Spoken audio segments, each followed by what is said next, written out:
G'day viewers, well, I got it all repaired. Good thing I got my Weller soldering station. I had to turn the soldering station flat out to 400 degrees Celsius to get this thing to solder. Definitely must be lead-free solder on this thing, because I don't have to bloody solder. Doesn't matter about the voltage, go higher in voltage. So I went to 16 volt instead of 6. Same value, that's all that matters. And the rest of all these are all surface mount.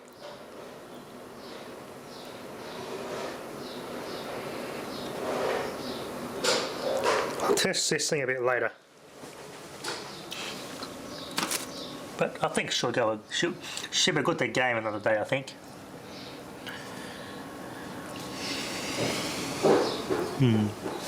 Anyway. So this device, I'm taking this device out. Yeah. Found out a way I can test these.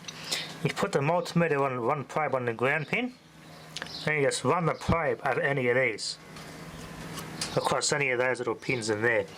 And if you get a beep, that means one of these chips or any of these are shorted. Starting with this one, if it beeps in any of these ones, this chip's shorted. And you try it with this one and that one and that one and that one and vice versa. Now, with this one here, I got no beep with any of them. This one, I didn't get much at all, but with this one, I got beeps throughout this, but not so much all the time though. I can replace these chips, but I need a good reflow hot air rework station. Getting these chips off is easy. Putting them on is a different story, I'll tell you. You heat these up with a hot air rework station, and you just carefully lever them off the board. Carefully, because these little traces peel off very easily. I've only been successful at putting these off, but not putting a new one on. Check that out. Designed by whatever that is. It's not over every single board, that symbol. Looks like some open source stuff. I wonder who that is. Someone's taking pride in their work here.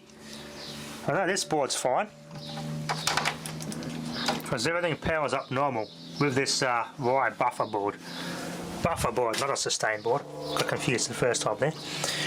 There's a buffer board, this one.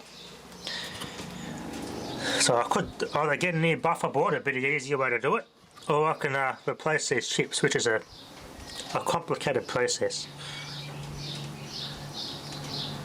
Yes, I said getting them off is easy, but putting the new chips on is much harder.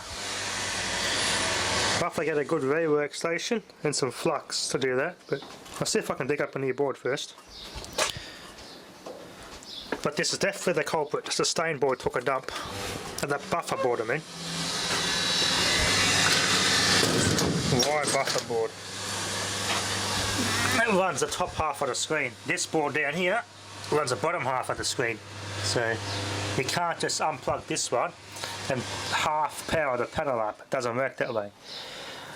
It will just shut down altogether if part of the panel doesn't work at all.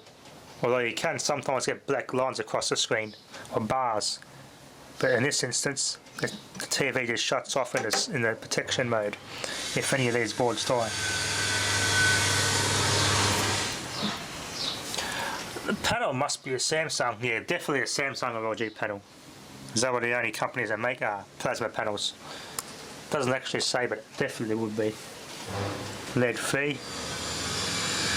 So the power supply is fine. These boards are all fine. Just this buffer board I've got to get, try and repair, or try and find a replacement if I can. Cheap enough anyway.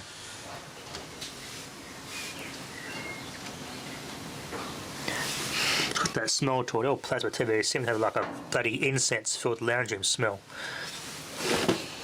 It's the second TV I got, the plasma TV I got to fix had that smell. Like I've been in an incense-filled bloody lounge room. Anyway, we'll see how we go with this. I'll see if I could get the other plasma TV. I got dug for parts on the Samsung one, but I think that was only a 32-inch or something. I don't think that'll fit. Yeah, no way it will. Smaller TV. There was definitely a smaller TV panel. Let's see if I can test the chips on that board off that TV and see how they test. If they test fine, well, I've got spare chips to repair that buffer board, but it's going to be a difficult process. I should still probably chase up a spare buffer board, because if I take the chips off and I tear the traces, at least I've got a spare buffer board. Yeah, it is worth fixing at this stage, even though it's only a cheapie, but still have a go with it, get it going. Not all TVs are worth throwing in the bin.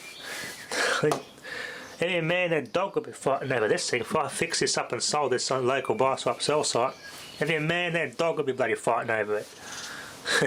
They love their bloody big plasma TVs. There we go. Put some board them off to get these things flattened out. Pack those down nice and level. And the papers that were there, I got them here. Because I haven't got enough to fill the whole area, I've had to change the pattern a bit. Just leave them one way. I might just leave this area here uncovered for now and do some circuit board fry-ups to the ground. Some earth fry-ups. But I might smoke myself out, so I have to stick a fan up here. So yeah, probably get some more of these pavers eventually, but I got my feelers out for these, so eventually I'll fill it solid with pavers, then pack them all in, nice and tight like here, with that, maybe some sand of some sort. Having it all open is nice and good now, plenty of room. Anyway, so it'll be enough for now. Thanks for watching.